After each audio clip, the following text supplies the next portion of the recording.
ఏం చేసినా బ్రతుకున్నప్పుడేగా చేయాల్సింది. ఇప్పుడు నాలాంటి ఒక పాస్టర్ ఏమంటాడు? దేవుడు ఉన్నాడని వాదిస్తాడు. ఆ దేవుడు యేసు ప్రభువే అని వాదిస్తాడు. నాస్తికుడు ఏమని వాదిస్తాడు? అసలు దేవుడు అనేవాడు లేడని వాదిస్తాడు. సరే, కాసేపు అదే నిజం అనుకుందాం. దేవుడు అనేవాడు లేడు అనుకుందాం. నాస్తికుడు దేవుడు లేడని చెప్తున్నాడు, ఒక పాస్టరు దేవుడు ఉన్నాడని చెప్తున్నాడు. ఆ పాస్టరు చనిపోయాడు, ఆ నాస్తికుడు చనిపోయాడు. చనిపోయిన తర్వాత దేవుడు నిజంగా లేడనుకోండి, నాస్తికుడికి ఏం జరుగుద్దో పాస్టర్కి అదే జరుగుతుంది. ఎందుకంటే చనిపోయిన తర్వాత నాస్తికుడు ఏమవుతాడో పాస్టర్ కూడా అదే అవుతాడు. పెద్ద తేడా ఏముండదు, ఎందుకంటే దేవుడు లేడు కాబట్టి. అతనేమవుతాడు, ఇతను అదే అవుతాడు. కానీ దేవుడు ఉంటే చెప్పండి, దేవుడు ఉంటే పాస్టర్ ఖచ్చితంగా బతుకున్నప్పుడు దేవుడి గురించి చెప్పాడు కాబట్టి, దేవుడు ఉన్నాడు అన్నాడు కాబట్టి ఈ పాస్టర్ దేవుని సన్నిధికి వెళ్తాడు. మరి దేవుడు లేడని వాదించినోడు, దేవుడు లేడని వాదించేవాడు కేవలము బుద్ధిహీనుడని వాక్యంలో రాయబడదు. వాడు ఎక్కడికి వెళ్తాడు? ఖచ్చితంగా నరకానికి వెళ్తాడు.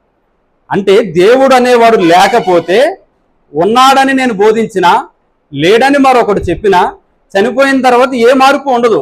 లేడన్న వాడికి ఏ మార్పు ఉండదు, ఉన్నాడన్న నాకు ఏ మార్పు ఉండదు. కానీ దేవుడు అనేవాడు ఉంటే, ఉన్నాడని వాదించిన నా వాదన గెలిస్తే నేను ఖచ్చితంగా పరలోకానికి వెళ్తాను. లేడన్నవాడు ఖచ్చితంగా నరకానికి వెళ్తాడు. అంటే దీనిని బట్టి, అంటే బయట నుంచి చెప్తున్నాను, దీనిని బట్టి దేవుడు లేడు అనే దానికంటే దేవుడు ఉన్నాడని ఒప్పుకోవడమే మనిషికి శ్రేయస్కరం. మరి ఉన్నాడా? నిజానికి 100% దేవుడు అనేవాడు ఉన్నాడు. నేను ఉన్నవాడను అనువాడను అని దేవుడు చెప్తున్నాడు. ఎప్పుడున్నాడు ఆయన? సర్వకాలాలలో ఉన్నాడు. గతంలో ఉన్నాడు, వర్తమానంలో ఉన్నాడు, భవిష్యత్తులో ఉన్నాడు. కాలానికి లోపల కాలానికి బయట నిత్యము కూడా దేవుడు అనేవాడు ఉన్నాడు. విశ్వానికి లోపల విశ్వానికి బయట. మరి దేవునికి తల్లిదండ్రులు ఉన్నారా? లేరు. దేవుడు అనేవాడికి కూడా తల్లిదండ్రులు ఉంటే ఆయన దేవుడు అవడు. ఆయన తల్లి ఆయన తండ్రో దేవుళ్ళు అవుతారు. యేసుక్రీస్తు మానవుడిగా ఈ లోకానికి వచ్చాడు కాబట్టి లోకపరంగా మరియా యోసేపులు తల్లిదండ్రులుగా ఉన్నారు. కానీ నిజానికి ఆయన ఈ లోకానికి రాక మునుపు ఆయన సర్వ సృష్టిని కలుగు చేసిన దేవుడు కాబట్టి ఆయనకి తల్లిదండ్రులు ఎవరు లేరు. మనిషిగా 2000 సంవత్సరాల క్రితం ఈ లోకానికి వచ్చాడు కాబట్టే ఆయనకి తల్లిదండ్రులు ఉన్నారు. కానీ మానవుడిగా ఈ లోకానికి రాక మునుపు ఆయన నిత్యము ఉన్నాడు. కలిగి ఉన్నదేదియు ఆయన లేకుండా కలుగలేదు. ఈ సృష్టి యావత్తుని తన మాటతో కలుగజేసి కేవలం తన మాటతోనే ఈ సృష్టినంతా కలుగజేసి ఈ సృష్టిని కొనసాగిస్తూ ఇవాల్టికి కూడా దీనిని నడిపిస్తున్నవాడు, పోషిస్తున్నవాడు, అవసరమైతే తన మాటతోనే దీనినంతటిని కూడా నిర్మూలము చేయగలిగిన వాడు దేవుడు. దేవుడు అనేవాడు లేకపోతే కాలాలు, ఋతువులు ఇలా మారవు. ఎంతకాలం గతించినా కూడా కొన్ని ఆ టైంకి అవి జరుగుతూనే ఉంటాయి. వేసవికాలం, శీతాకాలం, వర్షాకాలం ఎలాగైతే అవి ఆ టైంలో జరుగుతాయో, పగలు రాత్రులు ఎలాగైతే ఏర్పడతాయో, భూమి తన కక్షలో తాను ఎలాగైతే తిరుగుతుందో, ఇవన్నీ కూడా వెనకాలుండి ఆర్గనైజ్ చేసేవాడు ఒకడు ఉన్నాడు. ఆయన దేవుడు. మనిషి ఒప్పుకున్నా ఒప్పుకోకపోయినా, మనిషి అంగీకరించినా అంగీకరించకపోయినా దేవుని యొక్క ప్రణాళికలోనే సర్వ సృష్టి కూడా కొనసాగుతుంది. ఒక శాస్త్రవేత్త, ఒక సైంటిస్ట్ పరిశోధన చేసి ఏం చెప్తాడంటే, భూమి విశ్వంలో ఇక్కడ ఉంది, భూమి చుట్టూరు చంద్రుడు తిరుగుతున్నాడు, భూమి సూర్యుడి చుట్టూరు తిరుగుతుంది, మన గ్రహం లాంటి ఇంకొన్ని గ్రహాలు ఉన్నాయి, ఇదంతా సౌర కుటుంబము అని ఒక సైంటిస్ట్ చెప్తాడు. కానీ ఆ సైంటిస్ట్ అసలు అది ఎందుకుంది, అది అక్కడే ఎందుకు తిరుగుతుంది, దానిని ఆ గాలిలో వేలాడదీసిన వాడెవరు, ఎవరి మాటకు లోబడి విశ్వంలో అది అక్కడ అలా సంచరిస్తూ ఉంది, తన కక్షలో తాను ఎందుకు తిరుగుతుంది, ఇటు తిరిగే భూమి ఇటు ఎందుకు తిరగట్లేదు, అది ఎప్పుడు అదే సైజులో ఎందుకు ఉంది? దీనికి శాస్త్రవేత్త దగ్గర సమాధానాలు ఉండవు. నిజానికి సూర్యుని చుట్టూరు భూమి తిరుగుతుంది. ఇదిగోండి, ఇది సూర్యుడు అనుకోండి, దీని చుట్టూరు భూమి ఎలా తిరుగుతూ ఉంటుంది. తిరుగుతున్నప్పుడు పగలు రాత్రులు ఏర్పడతాయి. దానితోనే మనం సంవత్సరాలను కొలుస్తాం. ఈ తిరిగే భూమి తను ఏ రూట్లో అయితే తిరుగుతుందో ఆ దిశను మార్చుకుని కొంచెం లోపలికి వచ్చింది అనుకోండి, కొంచెం ఎక్కువ కూడా కాదు, తన దిశను మార్చుకుని కొంచెం లోపలికి వచ్చింది అనుకోండి, అంటే సూర్యుడి దగ్గరికి వచ్చింది అనుకోండి, విత్ ఇన్ సెకండ్స్ లో ఈ భూమి అంతా కూడా ఒక్కసారిగా మాడి మసి అయిపోతుంది మొత్తం. అలా కాదని ఆ తిరిగే కక్షను వదిలిపెట్టి కొంచెం బయటికి వెళ్ళింది అనుకోండి, ఎక్కువ అసలు కొంచెం బయటికి వెళ్ళింది అనుకోండి, వితిన్ సెకండ్స్లో ఏం జరుగుతుందంటే భూమి అంతా గడ్డ కట్టేసి మంచుగా మారిపోయి భూమి మీద మనిషి బ్రతికే ఆస్కారమే ఉండదు. ఇప్పుడు శాస్త్రవేత్త ఏం చెప్తారంటే ఈ సూర్యుని చుట్టూ భూమి ఇలా తిరుగుతుందని చెప్తాడు. మరి అది అటెందుకు వెళ్ళట్లేదు, ఇటెందుకు వెళ్ళట్లేదు, అవి అక్కడే ఎందుకున్నాయి అని అడిగితే దానికి సమాధానం ఉండదు. బైబుల్ చెప్తుంది దానికి సమాధానం. నోటి మాటతో దేవుడు భూమికి పునాది వేశాడు. ఇప్పుడు సముద్రాలు అక్కడ వరకే వచ్చి ఎందుకు ఆగుతున్నాయి? ఆయన ఒక రోజున సెలవిచ్చాడు వాటికి, నువ్వు ఇక్కడ వరకే నీకు హద్దు అని. భూమికి సెలవిచ్చాడు నువ్వు ఇలా తిరగమని, విశ్వాన్ని ఆజ్ఞాపించాడు మీరు ఇలా కొనసాగమని. ఈ సర్వ సృష్టి కూడా ఏం జరుగుతుందంటే కేవలము దేవుని యొక్క ఆజ్ఞకు లోబడి వాటి క్రియలను అవి చేస్తూనే ఉన్నాయి విశ్వంలో. కాబట్టి దేవుడు అనేవాడు ఖచ్చితంగా ఉన్నాడు. దేవుడు లేనిదే ఈ సృష్టి లేదు. ఈ సృష్టి వెనకాల సృష్టించిన సృష్టికర్త ఉన్నాడు. ఇంతకు ఆయన ఎవరు? సరే ఉన్నాడు, ఇంతకు ఆయన ఎవరు అంటే ఆయన ఎవరు అని మనం ఆలోచన చేస్తే ఆయన నజరేయుడైన యేసు అని వాక్యం చెప్తుంది. దానికి రుజువుగానే ఇక్కడ మనం ఒక అద్భుతమైన సందర్భాన్ని చూసుకున్నాం. మనం ఇంతకుముందు కొన్ని సందర్భాలు చూసాం, కొన్ని వచనాలను చూసాం, యేసు ప్రభు చేసిన కొన్ని అద్భుతాలను చూసాం. ఈ 14వ అధ్యాయంలోనే ఆయన చేసిన అద్భుతం ఏంటి? 5 రొట్టెలు 2 చేపలు 15,000 మందికి పంచిపెట్టాడు. అది అద్భుతమా కాదా? ఖచ్చితంగా అద్భుతమే. కానీ దానిని చూసి ఎవరు భయపడరు, సంతోషపడతారు. దానిని చూసి ఆశ్చర్యపడతారు. దానిని చూసి ఈయనకి భలే మ్యాజిక్ తెలిసే, ఈయనకి భలే శక్తులు ఉన్నాయే అని ఎట్లా చెప్పుకుంటారు. ఇంకా ఆయన ఏం చేస్తున్నాడో చూద్దామని ఆయన దగ్గరికి రావడానికి మనిషి ప్రయత్నం చేస్తాడు. ఆయన మనుషులతో మమేకమయ్యి, దేవుడు మానవుడిగా ఈ లోకానికి రావడం మాత్రమే కాకుండా మనుషులతో మమేకమయ్యి ఏదో ఒక వరసతో పిలువబడి అందరిలాంటి మనిషిగా జీవిస్తూ 33.5 సంవత్సరాల వరకు ఈ లోకంలో జీవించి 30 ఏళ్ళు దాటిన తర్వాత పరిచర్య ప్రారంభించాడు. అప్పటి వరకు యేసు ప్రభు మీద ఉన్న అభిప్రాయం ఏంటంటే యేసు ప్రభు ఎవరు అని అడిగితే అతను మరియా యోసేపుల కుమారుడు. యేసు ప్రభు ఎవరు అంటే అతను ఒక వడ్లవాని కుమారుడు. యేసు ప్రభు ఎవరు అంటే మా వీధుల్లో, మా వాడల్లో, మా ఇళ్లల్లో పనిచేసిన వాడు, కష్టపడి పనిచేసి నిజాయితీగా బ్రతికినవాడు. యేసు ప్రభు ఎవరు అని అడిగితే యోసేపు యొక్క పెద్ద కుమారుడు, మరియా యొక్క పెద్ద కుమారుడు, కష్టపడి నిజాయితీగా పని చేసుకుని బ్రతికినవాడు. ఈ మధ్య ఏదో కొంతమంది శాస్త్రులకి పరిచయులకు ఎదురు తిరిగి వారు చెప్పే సిద్ధాంతాలు బోధలు నచ్చగా వారి మీద ఎదురు తిరిగి గళమెత్తి మాట్లాడుతున్నవాడు యేసు ప్రభు వాళ్ళ దృష్టిలో. పైగా కొంతమందిని ఎవరో అనామకుల్ని కొంతమందిని పోగేసుకుని, కొంతమంది అక్షరం మొక్క రాని జాలర్లను వెంటేసుకుని తిరుగుతూ ఒక టీం లాగా ఈ మధ్య ఏదో బయలుదేరి నలుగురికి 4 మంచి మాటలు చెబుతూ ఎవరన్నా అన్యాయాలు చేస్తే ఇది తప్పు అని ముక్కుసూటిగా మాట్లాడుతూ శాస్త్రులు పరిచయ సర్టిఫికెట్ ఇచ్చారు యేసు ప్రభుకి. ఏమనో తెలుసా? బోధకుడా, నువ్వు కుండ బద్దలు కొట్టినట్టు ముక్కుసూటిగా మాట్లాడతావన్న సంగతి మాకు తెలుసు అంటారు వాడు. ఆనాటి ప్రజలలో ఉన్న అభిప్రాయం ఇది. యేసు ప్రభు అంటే ముక్కుసూటిగా మాట్లాడతాడని, రోమా సామ్రాజ్యానికి ఎదురు తిరిగాడని కొంతమంది, యూదుల సిద్ధాంతాలను వ్యతిరేకించాడని కొంతమంది, ఆయన ఏదో కొన్ని అద్భుతమైన ప్రసంగాలు చేస్తున్నాడని కొంతమంది, ఈ మధ్య ఏదో కొన్ని మహిమలు మొదలుపెట్టాడు, కొన్ని మ్యాజిక్లు చేస్తున్నాడు, కొంతమందికి మేలులు చేస్తున్నాడు, ఆయన భలే అద్భుతాలు చేస్తున్నాడు, కళ్ళు లేని వారికి కాళ్ళు లేని వారికి ఆయన బాగు చేస్తున్నాడు, కుష్టి వాళ్ళను రోగులను ఆయన ఆదరిస్తున్నాడు, ఆయన వెంట వెళ్ళిన వారికి భోజనం పెడుతున్నాడు. అంత మాత్రమే కాకుండా ఏమాత్రము చదువుకొని ఈయన, యేసు ప్రభుకున్న సర్టిఫికెట్ ఇది, ఏమాత్రము చదువుకొని ఈయన ఎన్నో విలువైన విషయాలను జనాలకు చెబుతున్నాడు. ఏదో 4 మాటలు చెప్తున్నాడు, 4 మంచి పనులు చేస్తున్నాడు, కొన్ని అద్భుతాలు చేస్తున్నాడు. చూసిన వాడేమో దాన్ని నిజమని నమ్ముతున్నాడు, చూడని వాడేమో నేను చూస్తే గానీ నమ్మని అంటున్నాడు. ఇది ఆ క్షణం వరకు యేసు ప్రభు మీద ఉన్న అభిప్రాయము. కానీ ఇప్పుడు మనం చదువుకున్న ఈ గంభీరమైన సందర్భం ఏమి నిరూపిస్తుందంటే ఈ సృష్టి వెనకాల దేవుడు ఉన్నాడని, ఆ దేవుడు యేసుక్రీస్తు అని ఈ సందర్భం మనకు చాలా స్పష్టంగా ఇక్కడ నిరూపిస్తూ ఉంది. ఈ సందర్భంలో ఏం జరిగింది, ఈ వచ్చిన భాగంలో ఏం జరిగిందంటే గత వారం మనం ధ్యానం చేశాము. వచ్చిన వారందరికీ భోజనం పెట్టాడు యేసు ప్రభు, ఇళ్లకు పంపించేశాడు, ఆయన కొండపైకి వెళ్ళాడు. ఈ శిష్యులను కూడా బలవంతంగా వాళ్ళను కూడా మీరు వెళ్ళిపోండి అని పంపించేశాడు. అలా జరిగిన తర్వాత యేసు ప్రభు వెళ్ళి ఏకాంతంగా వెళ్ళి ఒంటరిగా కొండపైన ప్రార్థన చేసుకుంటున్నాడు. జనాలు ఏమయ్యారు? ఏటోళ్ళటు ఆయన వాక్యం విన్నారు, ఆయన పెట్టిన భోజనం తిన్నారు, ఏటోళ్ళటు కాలి నడకన ఊళ్ళోకి వెళ్ళిపోయారు, పట్టణంలోనికి వెళ్ళిపోయారు. ఇప్పుడు శిష్యులు ఏమయ్యారు? ఈ 12 మంది శిష్యులు ఏమయ్యారు? వాళ్ళను పంపించేశాడు కదా. ఆయన 5 రొట్టెలు 2 చేపలు పంచిపెడుతూ చివరిలో మిగిలిపోయిన మొక్కలన్నీ పోగేయమంటే పోగేశారు కదా. ఎన్ని అయ్యాయి అవి? 12 గంపలు అయ్యాయి. వెళ్ళేవాళ్ళు శుభ్రంగా తినేసి వాళ్ళు వెళ్ళిపోయారు, వాళ్ళకి ఇవ్వాల. కొట్టపైకి వెళ్ళిన యేసు ప్రభుకి వీటితో పని లేదు, ఆయనకి అవసరంలా. ఇప్పుడు వాటిని ఆ పోగేసిన మొక్కలు అక్కడ వదిలేస్తారా? వదలరు ఖచ్చితంగా. ఏం చేసి ఉంటారు? ఈ 12 మంది శిష్యులు తలో గంప భుజాన్ని వేసుకుని తీసుకెళ్లి సంతోషంగా దోణిలో వేసుకుని ప్రయాణమై బయలుదేరి వెళ్తున్నారు. అలా ఆ రాత్రి జనాలు కాలినడకని ఇళ్ళకెళ్ళిపోయారు. యేసు ప్రభు కొండపైకి వెళ్ళాడు. శిష్యులు ఆ 12 గంపలు దోణిలో వేసుకుని సముద్ర ప్రయాణం ప్రారంభించారు. ఇక్కడ యేసు లోకానికి దేవుడు అనే సందర్భం ఇక్కడ మనకు కనబడుతుంది.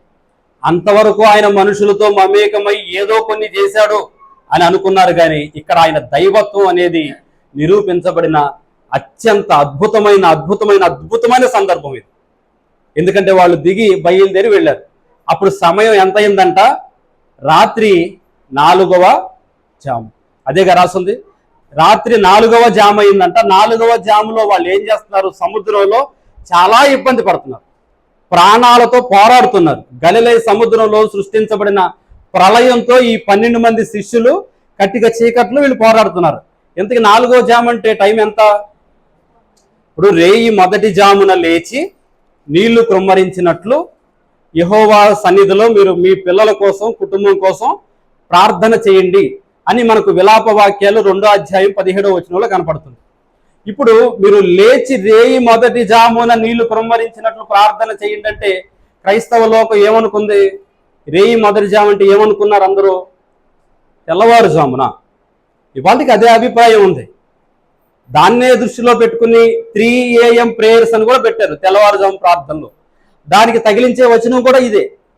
మీరు లేచి రేయి మొదటి జామున నీళ్లు క్రమ్మరించినట్టు మీ కన్నీటితో దేవుని సన్నిధిలో మీ కుటుంబం కోసం ప్రార్థన చేయండి.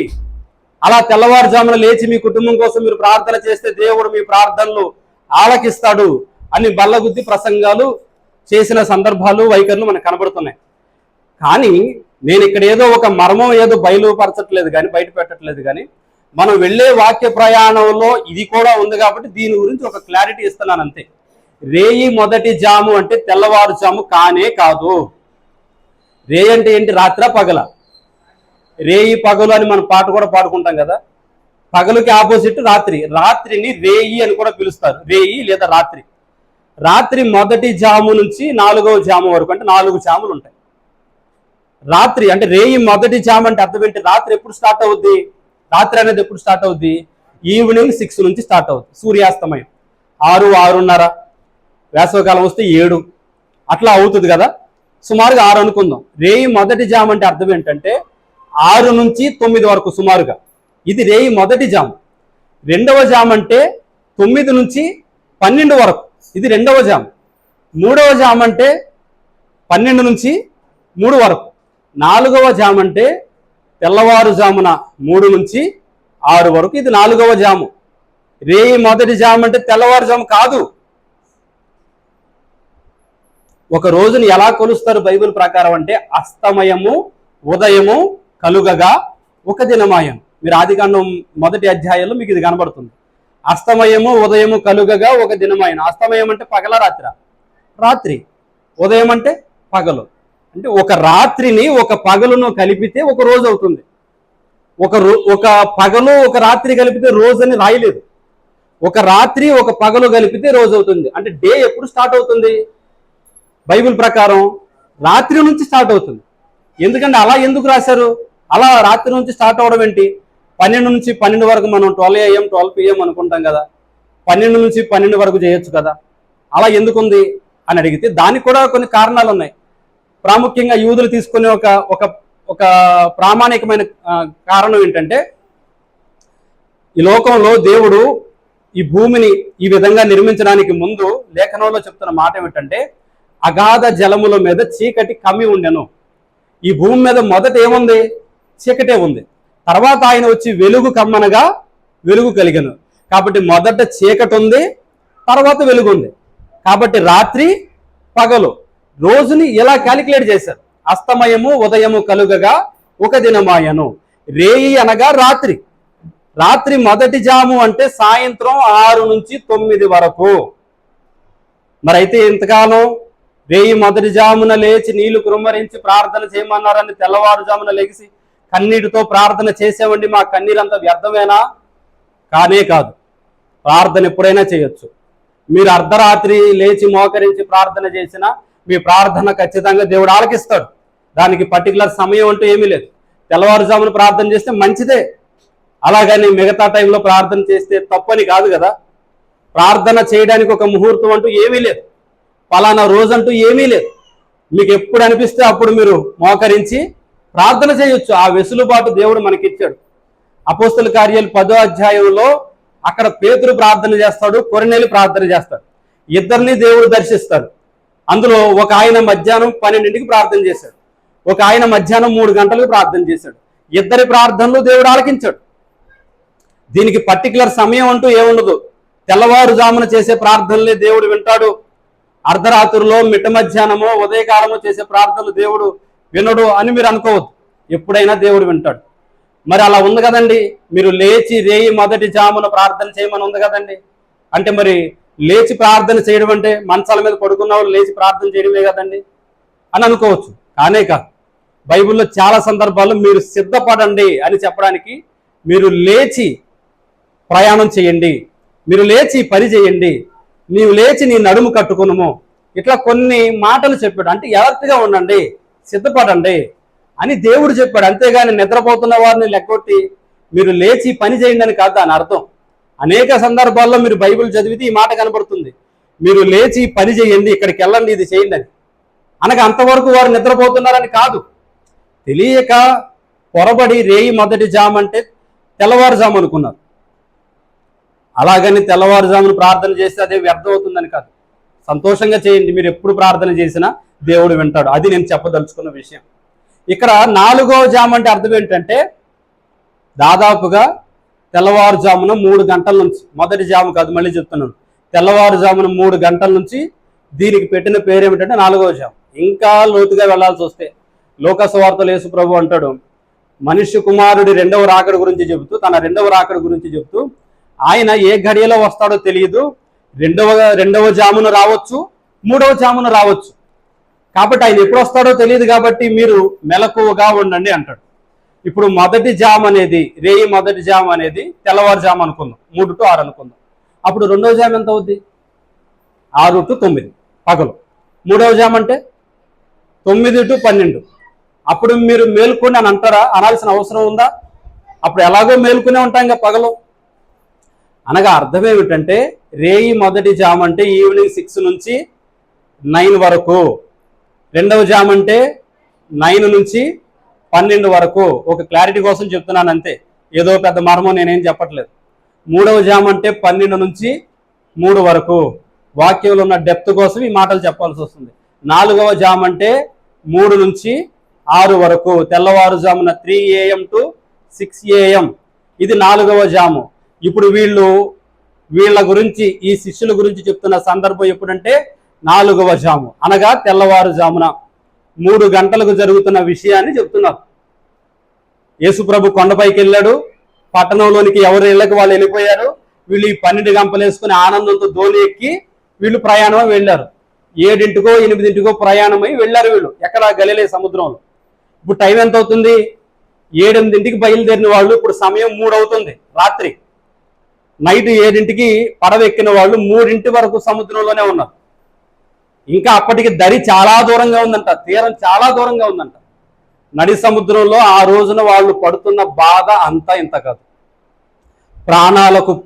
ప్రాణాలు కాపాడుకోసం పోరాడుతున్నారు వాళ్ళు. ఆ సమయంలో వాళ్ళందరికీ ఈత వచ్చిన వాళ్ళే, గలిలే సముద్రం మీద ఆధారపడి బ్రతికిన వాళ్ళే. సముద్రం ఎప్పుడు ఎలా మారుతుందో వారికి తెలిసిన అనుభవాలు ఉన్నాయి. వారి తాత ముత్తాతల దగ్గర నుంచి కూడా వాళ్ళలో చాలా మంది సముద్రం మీద ఆధారపడి బ్రతికిన వాళ్ళు. అది ఎప్పుడు ఎలాంటి పరిస్థితులు ఉంటాయో వారికి తెలుసు. అయినా కూడా వాళ్ళ ఆ గడియలో ప్రాణాల కోసం పోరాడుతున్నారు ఆ ప్రళయంలో. ఈ గలిలయ సముద్రం దాని యొక్క నేపథ్యాన్ని చూసుకుంటే అది సముద్ర మట్టానికి 700 అడుగుల లోతులో ఉంటుందంట. దానికంటే లోతుగా ఉన్నది ఏది లేదు. సముద్రం ఈ లెవెల్లో ఉందనుకోండి, దీనికి ఇంకా దిగువకి 700 అడుగుల లోతుల్లోనికి అది ఉంటుందంట. ఎప్పుడైనా ఆటుపోట్లు సముద్రంలో జరిగితే, సముద్రంలో ఎప్పుడైనా నీరు పెరిగినా అప్పుడు ఆ వాటర్ ఎక్కడికి వస్తుంది? అటు తిప్పి ఇటు తిప్పి ఈ గలిలయ సముద్రంలోకి వస్తుంది. ఎందుకంటే ఇది డౌన్లో ఉంది కాబట్టి. దీని విస్తీర్ణం 35 మైళ్ళ పొడవు, ఒక 15 మైళ్ళ వెడల్పు. దీనిని గలిలయ సముద్రం అని పిలిచారు. దీని చుట్టూరు ఆ కాలంలో చుట్టూరు కొన్ని కొండలుండి నిత్యము కూడా ఈ సముద్రం యొక్క ఆటుపోట్ల వల్ల నిత్యము కూడా ఇందులో ఏదో ఒక ఇబ్బంది, ఏదో ఒక తుఫాను, ఏదో ఒక ప్రళయమో ఆయా సందర్భాల్లో వస్తానే ఉంటుంది. కానీ ఎప్పుడది వచ్చినా అది ఎలాంటిదో వీళ్ళు పసిగట్టగలిగేవాళ్ళు. దాని ప్రభావం ఎంత ఉంటుందో వీళ్ళు అంచనా వేయగలరు. కాబట్టి ఆ టైంలో సముద్రంలోనికి వెళ్ళాలా వద్దా అనేది వీళ్ళకి తెలుసు, జాలర్లు కాబట్టి, వాళ్ళ జీవితమే అది కాబట్టి. కానీ ఇక్కడ చూస్తున్న సందర్భం చాలా ప్రత్యేకమైందండి. ఎందుకు ప్రత్యేకమైందంటే వాళ్ళు ఆ దోణి ఎక్కినప్పుడు సముద్రం చాలా నిమ్మలంగా ఉంది. అప్పుడు దాని పరిస్థితులు ఏంటో వాళ్ళకి తెలుసు. కానీ ఎప్పుడైతే వీళ్ళు బయలుదేరి లోపలికి వెళ్ళారో మెల్లిమెల్లిగా పరిస్థితులు మారిపోయాయి, చాలా భయంకరంగా మారిపోయాయి. ఉన్నట్టుండి తుఫాను వచ్చింది, విపరీతమైన గాలులు వచ్చాయి, భయంకరమైన అలలు ఎగిసి పడుతూ ఉన్నాయి. ఆ అలల మధ్యలో సముద్రంలో ఎక్కడో ఒక నలకలాగా వీళ్ళ దోణి రాత్రిపూట కొట్టుమిట్టాడుతుంది. ఊళ్ళోకి వెళ్ళిపోయి ప్రశాంతంగా నిద్రపోతున్న వారు ఎవరికి ఈ విషయం తెలియదు. కొంతమంది జాలర్లు సముద్రంలో చిక్కుపడిపోయారని, భయంకరమైన ప్రళయం గలిలయ సముద్రంలో జరుగుతుందని, విపరీతమైన పరిస్థితులను వాళ్ళు ఎదుర్కొంటున్నారని, అంత భయంకరమైన అలల మధ్యలో వాళ్ళు ఎగిసి పడుతున్నారని, ప్రాణాల కోసం తెగించి పోరాడుతున్నారని ఊళ్ళోకి వెళ్ళి నిద్రపోతున్న వారు ఎవరికీ తెలియదు. కొంతమంది ఈ విధంగా ప్రయాస పడుతున్నారని సముద్రంలో. వాళ్ళంత భయంకరమైన పరిస్థితిలో చిక్కుకుపోయారు ఆ రోజున, ఆ రాత్రి. 7 8 పడవెక్కిన వాళ్ళు 3 అయినా సరే గమ్యానికి చేరలా, గట్టుకు తీరానికి వెళ్ళలా. 3 వాళ్ళు ఎక్కడున్నారంటే నడి సముద్రంలో ఉన్నారు. ఊహించండి ఈ సందర్భం, ఎంత భయానకమైన సందర్భం. కటిక చీకటి, అర్ధరాత్రి 3 అయిపోయింది. ఒక మనిషి వాళ్ళ దగ్గరికి వచ్చే అవకాశం లేదు, దారి లేదు. వాళ్ళు అనేవాళ్ళు అక్కడ ఉన్నారన్న సంగతి ఎవరికీ తెలియదు. వాళ్ళు కూడా తమ ప్రాణాలకు తెగించి ఆ భయంకరమైన పరిస్థితుల్లో నీళ్లను బయటకు తోడుతూ ఒకరికి ఒకరు సాయం చేసుకుంటూ ఆ 12 మంది విపరీతంగా కష్టపడుతూ ఉన్నారు, ప్రాణాలు తెగించి. అలిసిపోయారు వాళ్ళు. అట్లాంటి పరిస్థితుల్లో యేసు ప్రభు బయలుదేరి వెళ్ళాడు. ఎక్కడికి? వారి దగ్గరికి. నిజానికి ఈ ప్రళయాన్ని సృష్టించడానికి వెనకాల దేవుడే కారణం. ఎందుకంటే అప్పటి వరకు లోకానికి యేసు ప్రభు మీద ఉన్న అవగాహన వేరు. మనలాంటోడేరా ఈయన కూడా, ఏదో ఎక్కడో కొన్ని మాయలు నేర్చుకుని వచ్చి చేస్తున్నాడని కొంతమంది చెప్పుకున్నారు. ఆ అద్భుతాలు చేస్తున్నాడని, లేదంటే అవన్నీ అబద్ధాలని మరికొంతమంది చెప్పుకున్నారు. మన ఇళ్ల మధ్యలో బతికినోడే కదా, మనం డబ్బులు ఇస్తే కుటుంబాన్ని పోషించుకున్నవాడే కదరా, మరియా యోసేపుల కుమారుడే కదరా, మా ఇంట్లో బల్లలు చేసింది, కుర్చీలో చేసింది, కిటికీ రెక్కలు చేసింది ఈ యేసే కదరా, ఆయన దేవుడు ఏంటి? ఊరుకోండి, ఆయన దేవుడు కుమారుడేంటి? ఏదో నలుగురిని పోగేసుకుని తిరుగుతున్నాడు, ఏదో 4 మాటలు చెప్తున్నాడు. మరికొంతమంది ఏమన్నారో తెలుసా? యేసు ప్రభుని దెయ్యం పట్టింది దీనికి అన్నారు. మరికొంతమంది ఏమన్నారో తెలుసా? పిచ్చోడు ఈయన అన్నారు. ఇలా సమాజంలో రకరకాల అభిప్రాయాలు ఉన్నాయి ఆయన మీద. వాటన్నిటికీ సమాధానం చెప్పే అద్భుతమైన సందర్భం ఇక్కడ కనపడుతుంది. కొండ దిగి యేసు ప్రభు వారి కోసం బయలుదేరి వెళ్ళాడు. వచ్చి తీరాన నిలబడ్డాడు. తీరాన నిలబడిన ఆ సందర్భంలో అంతవరకు యేసు ప్రభు మీద లోకానికి ఉన్న అభిప్రాయం వేరు. సృష్టిని కలుగు చేసిన వాడు ఉన్నాడు, సృష్టికర్త ఉన్నాడు, ఆ సృష్టికర్త నజరేయుడైన యేసే అని నిరూపించబడే అద్భుతమైన సందర్భం ఇది. ఆ రాత్రి వేళ 3 గంటల సమయంలో ప్రజలందరూ ఇళ్లలో నిద్రపోతూ ఉంటే ఆయనను వెంబడించిన శిష్యులు నడి సముద్రంలో అలల మధ్యలో ప్రాణాలకు తెగించి పోరాడుతూ ఉంటే వాళ్ళు అప్పటికి అలిసిపోయారు. అప్పుడు ఈ మహానుభావుడు బయలుదేరి వెళ్ళాడు. తీరం నుంచి సముద్రం వైపు కదిలాడు. ఎలాగా? ఎగిసి పడుతున్న అలలను తొక్కుకుంటూ నీటిని నేలగా మార్చుకుని గంభీరంగా కనపడే సముద్రం కంటే కూడా గంభీరంగా కనపడుతూ ప్రళయాన్ని ప్రణమిల్లేలాగా చేస్తూ ఈయన నేల మీద నడిచినట్టుగా నీటి మీద నడుచుకుంటూ అర్ధరాత్రి వేళ వారి దగ్గరికి వెళ్ళాడు. దేవుని యొక్క సార్వభౌమాధికారం ఆ రోజున సముద్రం మీద ఆవిష్కరించబడింది. ఈయనే లోకాన్ని కలుగు చేసిన దేవుడు అని లోకానికి చెప్పే ఒక వేదికగా ఆ రోజున సముద్రం మారింది. ప్రళయ ఘోష ఆ రోజున సువార్త చేసింది, ఈయనే దేవుడు అని. ఈ సృష్టిని కలుగు చేసిన వాడు ఈయనే అన్న సంగతి ఆ రోజున సముద్రం అనే వేదిక మీద నుంచి సర్వ సృష్టికి వినిపించబడింది ఆ రోజున. అంతవరకు ఈయన మనలో ఒకడు, ఏదో నేర్చుకుని వచ్చి ఏదో చేస్తున్నాడు, మనలో మమేకమయ్యాడు, అంతవరకే తెలుసు. కానీ ఆ రాత్రి జరిగిన సందర్భం చిన్నది కాదు. ఆ రాత్రి వాళ్ళు చూసిన దృశ్యం మామూలుది కాదు. ఆ రాత్రి ఆ సందర్భం జరిగిన తర్వాత మనం చదువుకున్నాం కదా, వాళ్ళందరూ ఏం చేశారు? నడి సముద్రంలో ఆయనకు మొక్కారు.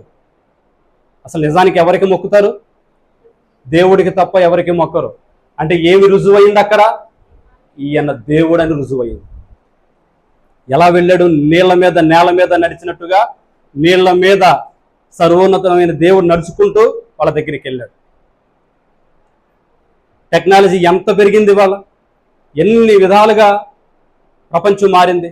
రైట్ సోదరులు విమానం కనిపెట్టినప్పుడు అసలు వాళ్ళకి ఆ ఆలోచన వచ్చినప్పుడు జనాలు నవ్వారు వాళ్ళిద్దరిని చూసి. మనిషి గాల్లో ఎలా వెళ్తాడో, పక్షిలాగా మనిషి గాల్లో ఎగురుతాడా అని వేళకోళం చేశారు. కానీ ఎన్నో తిప్పలు పడి వాళ్ళు కష్టపడి విమానం కనిపెట్టిన తర్వాత ఇవాళ ఒక దేశం నుంచి మరొక దేశానికి మనిషి చాలా ఈజీగా గాల్లో ప్రయాణం చేస్తూ వెళ్తున్నాడు కదా. మామూలుగా వెళ్ళలేని ప్రయాణాలను కూడా గాలిలో కొన్ని గంటల్లోనే, వేల కిలోమీటర్లను గంటల్లోనే ప్రయాణం చేసి వెళ్తున్నాడు. టెక్నాలజీ అంత పెరిగింది, వాళ్ళ గాలిలో మనిషి ప్రయాణం చేస్తున్నాడు. ఒకప్పుడు మన తాలూకా వాళ్ళు ఏదైనా ఊర్లో ఉంటే వాళ్ళ పరిస్థితి ఏంటో మనకు తెలియదు. వాళ్ళ గురించి తెలిసిన వారు వచ్చి 4 మొక్కలు చెబితే తెలిసేది ఎలా ఉన్నారు ఏంటని. ఇవాళ అంత బెంగలేదు ఎవరికి. ఎందుకని? మనం భూమికి అవతల పక్క నుండి అవతల పక్కన ఉన్న వారికి, అంటే మన ఇండియాలో ఉండి అమెరికాలో ఉన్న వారికి కూడా ఒక్క నొక్కు నొక్కితే ఫోన్లో వీడియో కాల్ చేసి మాట్లాడుతున్నాం. ఇంతకు ముందున్నంత బెంగ కానీ దిగులు కానీ ఇవాళ లేదు కదా. టెక్నాలజీ అంత పెరిగింది, ప్రతి విషయంలో టెక్నాలజీ పెరిగింది. ఏఐ టెక్నాలజీ వచ్చి వాళ్ళ మొత్తాన్ని మార్చేసింది. ఏది నిజమో ఏది అబద్ధమో కూడా తెలియని పరిస్థితులు కనపడుతున్నాయి. ముఖ్యంగా ఆడపిల్లలకి నేను చెప్పదలుచుకున్న విషయం ఏమిటంటే, ఫోన్లు యూజ్ చేసే ఆడపిల్లలకి, మీ కాలేజీలో వాళ్ళకి కానీ మీ తోటి వాళ్ళకి కానీ ఎవరైనా నేను మీకు చెప్పదలుచుకున్న విషయం ఏమిటంటే, ఎక్కువ శాతం మీ ఫోన్లో మీ ఫోటోలు పెట్టుకోవడం మానేసేయండి. ఏది ఇన్స్టాగ్రామ్ కానీ వాట్సాప్ కానీ ఫేస్బుక్ కానీ పద్దపద్దాక మీ ఫోటోలు పెట్టుకుని దాంట్లో పోస్ట్ చేయడం మీరు చేయొద్దు, అది మంచిది కాదు. అంటే ఇవాళ సొసైటీ అలా తయారైంది. కొంతమంది సన్నాసులు బయలుదేరి ఉన్నది ఒకటైతే దాన్ని ఇంకొక రకంగా చిత్రీకరించి చూపించే దౌర్భాగ్యులు కనబడుతున్నారు. ఇవాళ లేనిపోని ఇబ్బందులు మనం కొని తెచ్చుకోకూడదు కాబట్టి ఎక్కువ శాతం మీ ముఖ చిత్రాలను ఫోనుల్లో మీరు పోస్ట్ చేయడం అంత మంచిది కాదు, ఎవరికైనా మంచిది కాదు.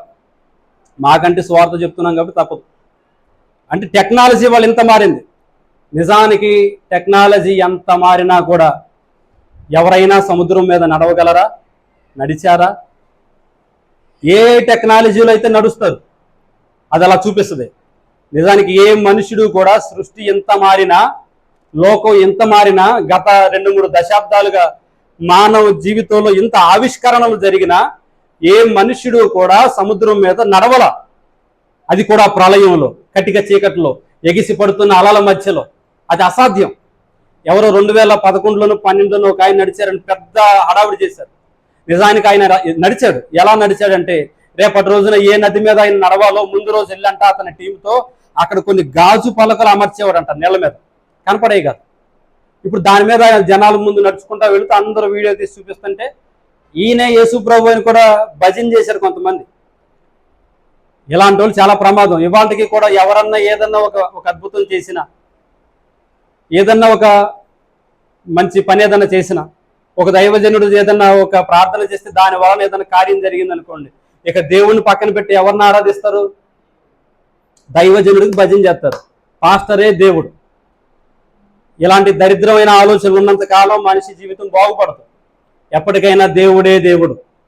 ఆ ప్లేస్ని ఎవరికి ఇవ్వడానికి అవకాశం లేదు, తప్పది. ఇప్పుడు 2011లో అతను చేస్తే అతను యేసు ప్రభుతో పోల్చేశారు ఏకంగా. కొన్ని రోజులకి అబద్ధం ఎంత పెరిగినా కూడా ఖచ్చితంగా అది కుప్ప కూలిపోవలసిందే. నిజం అనేది నిదానంగా వెళ్ళినా కూడా అది చరిత్రలో స్థిరంగా నిలిచిపోద్ది. కొన్ని రోజులకే బయటపడింది ఏమని, అతను గాజు పలకలు అమర్చాడు, దాని మీద నడుస్తున్నాడని తెలిసిపోయింది. అప్పుడు మనుషులు మళ్ళీ ఒక నిర్ణయానికి వచ్చారు, యేసు ప్రభు తప్ప దీన్ని ఎవడో చేయలేడురా. టెక్నాలజీ ఎంత మారినా దీన్ని ఎవరో చేయలేరు. ఆయన ఎందుకు చేశాడంటే ఆయన దేవుడు కాబట్టి చేశాడు. ఎక్కడ చేశాడు ఆయన? అది కూడా అర్ధరాత్రి వేళ కటిక చీకట్లో ఎగిసిపడుతున్న అలల మధ్యలో ఒక ప్రళయంలో యేసు ప్రభు ఈ కార్యాన్ని చేశాడు. ఆ రోజు చిన్న విషయం ఇది. రొట్టెలు పంచాడు, స్వస్థపరిచాడు, వచ్చిన వాళ్ళకి ప్రార్థన చేశాడు, 4 మంచి మాటలు చెప్పాడు. ఇంతవరకు ఒకలాగా చూసింది యేసు ప్రభువుని లోకం. ఈ సందర్భంలో మరోలాగా కనపడుతున్నాడు ఆయన. చాలా భయానకమైన దృశ్యం ఇక్కడ కనపడుతుంది. లోకానికి తెలిసింది, సముద్రం వేదిక అయింది ఆ రోజున. ఈయన దేవుడు, ఈయనకు మాత్రమే మనం మొక్కాలి అనే విషయం ఆ రోజున లోకానికి తెలియపరచబడింది. ఆయన నడుచుకుంటూ నడుచుకుంటూ ఎక్కడికి వెళ్ళాడు? వాళ్ళ దగ్గరికి వెళ్ళాడు. వాళ్ళ దగ్గరికి వెళ్తుంటే అప్పటికే 3 అయ్యింది. 7 8 దోణి ఎక్కారు వాడు. 3 అయ్యింది. ఆ టైంలో ఇంకా నీరసాలు వచ్చేసినాయి. ఇక బ్రతుకుతామని ఆశ లేదు. నిజానికి ఎవరైనా వచ్చి మనల్ని కాపాడతారనే ఆలోచనే వాళ్ళకి రాలేదు. ఎందుకో తెలుసా అండి? పరిస్థితి అలాంటిది, వాళ్ళున్న ఇబ్బంది అలాంటిది, వాళ్ళున్న ప్రళయం అలాంటిది. ఈ ప్రళయంలో వారి దగ్గరికి వచ్చి ఎవరో వారిని కాపాడతారనే ఆలోచన పొరపాటును కూడా రాదు. వారి మనసులో ఉండేదల్లా ఏమిటి? భయం. ఖచ్చితంగా చచ్చిపోతామనే భయం. అలాంటి భయంలో ఊహించండి, ఒక 12 మంది నిర్భాగ్యులు, జాలరులు, సామాన్యులు సముద్రంలో భయంకరమైన ప్రళయంలో కటిక చీకట్లో కేవలము ప్రాణాలు నిలుపుకోవడం కోసం అంత తపన పడుతుంటే ఆ దృశ్యం ఎంత బాధాకరమైన విషయం, ఎంత భయానకమైన విషయం. మరి ఎవరూ వెళ్ళలేరు కదా వారి దగ్గరికి. వెళ్ళగలిగిన వాడు కేవలం దేవుడు మాత్రమే. కాబట్టి ఆయన వెళ్ళాడు. నేల మీద నడిచినట్టుగా నీటి మీద నడుచుకుంటూ వారి దగ్గరికి వెళ్ళాడు. వెళ్ళిన తర్వాత ఏం జరిగింది? ప్రాబ్లం అంతా ఇవాళ మానవ జాతితో ఉన్న సమస్యల్లా ఇదే, మనుషులతో. ఆయన వారి దగ్గరికి వెళ్తుంటే వాళ్ళు అప్పటికే అలిసిపోయారు, ప్రాణాల కోసం పోరాడుతున్నారు. ఇప్పుడు యేసు ప్రభు వారి దగ్గరికి వెళుతూ ఉంటే దూరం నుంచి చూశారంట. ఎవరిని? యేసు ప్రభు. ఒక మనుష్యుడి ఆకారము, ఒక ఆజానుబాహుడు, ఒక మనుష్యుడి ఆకారము నీటి మీద వారి వైపుగా నడిచి రావడం వీళ్ళు చూశారు. ఏమనుకుంటారు? యేసు ప్రభు వస్తాడని వాళ్ళు అనుకోరు. ఎందుకని? అంతవరకు వారు కూడా ఆయన ఏమనుకున్నారు? మనిషి అనే అనుకున్నారు. మనతోనే ఉంటున్నాడు, మనతోనే తింటున్నాడు, మనం ఏది పెడితే తింటున్నాడు, మనం ఎక్కడ నిద్రపోతే మనతో పాటు అక్కడే నిద్రపోతున్నాడు. మనం ఏది ధరించుకుంటాం, ఆయన కూడా అదే వస్త్రం ధరించుకుంటున్నాడు. మనల్ని బాబాయ్ అనో, తమ్ముడనో, అన్నను ఎలా పిలుస్తున్నారో యేసు ప్రభుని కూడా అలాగే పిలుస్తున్నారు. కాబట్టి ఆయన ఎన్ని అద్భుతాలు చేసిన అంతవరకు వారి మనసులో ఉన్న ఉద్దేశం ఏంటంటే మనం ఎంతో ఈయన అంతే, కాకపోతే మన మీద కాస్త ఎక్కువ, అది వాళ్ళ అభిప్రాయం. కాబట్టి ఆ ప్రళయంలో వారిని వెతుక్కుంటూ ఆయన నీటి మీద నడుచుకుంటూ వస్తాడనే అవగాహన వారికి ఉంటుందా? పొరపాటును కూడా ఉండదు. కానీ ఆయన వచ్చాడు. ఆయన దూరం నుంచి చూసి, ఆయన వారి వైపే రావడం చూసి, ఆ కటిక చీకట్లో ఏదో ఒక ఆకారం, ఒక మనిషి రూపంలో ఉన్న ఒక ఆకారం వారి వైపు కదిలి రావడం చూసి వాళ్ళు భయపడి కేకలేశారట నడి సముద్రంలో. ఏమని? భూతం అని. మనుషులతో సమస్యల్లా ఇదే. దూరం నుంచి చూసి యేసు ప్రభువుని తప్పుగా అర్థం చేసుకుంటున్నారు. దూరం నుంచి చూసి యేసు ప్రభువుని ఏమనుకుంటున్నారంటే ఆయన చచ్చిపోయాడంట కదండి, శిలువ మీద ప్రాణం పెట్టాడంట కదా, తనను తాను కాపాడుకోలేని ఆయన మనుషుల్ని ఎలా కాపాడతాడండి? మాలాగా రిచ్ దేవుడు కాదు కదా ఆయన, ఒంటి మీద వస్త్రాలు కూడా లేవంట, అంత పేదవాడు, అంత దీనుడు, ఆయనేం దేవుడు అండి, ఆయన ఆరాధించే వీళ్ళేం బాగుపడతారండి? ఇది ఒక మనిషి యొక్క అభిప్రాయం. దూరం నుంచి ప్రభువును చూసి ఆయనకి దగ్గరగా వస్తే ఆయన ఏంటో తెలుస్తుంది, ఆయన ప్రేమ ఏంటో అర్థమవుతుంది. ఒక్కసారి ఆయన ప్రేమను ఒక మనిషి రుచి చూసిన తర్వాత ప్రాణమైనా వదిలేస్తాడేమో కానీ దేవుణ్ణి మాత్రం వదిలిపెట్టడు. అది ఆయనలో ఉన్న గొప్పతనం. అక్కడ వాళ్ళ ఇబ్బంది అదే. 2000 సంవత్సరాల క్రితం అదే జరిగింది, ఇవాళ అదే జరుగుతుంది. నడి సముద్రంలో ఆయన వస్తాడని వాళ్ళు ఊహించాల. దూరం నుంచి చూసి వాళ్ళు ఏమనుకున్నారు? భూతం, అమ్మో భూతం అని కేకలేస్తున్నారు. అప్పటిదాకా ఎట్టగొట్ట ప్రాణాలు నిలబెట్టుకుందామని ప్రయాసపడుతున్నారు, అలిసిపోయారు, ప్రాణాల కోసం పోరాడుతున్నారు. ఇప్పుడు మూలిగే నక్క మీద తాటికాయ పడినట్టు ఇప్పుడు వీళ్ళు ఎంత ఇక్కడ కష్టపడుతూ ఉంటే ఎదురుగా ఏం కనపడుతుందో వాళ్ళకి, వాళ్ళ దృష్టిలో భూతం కనపడుతుంది.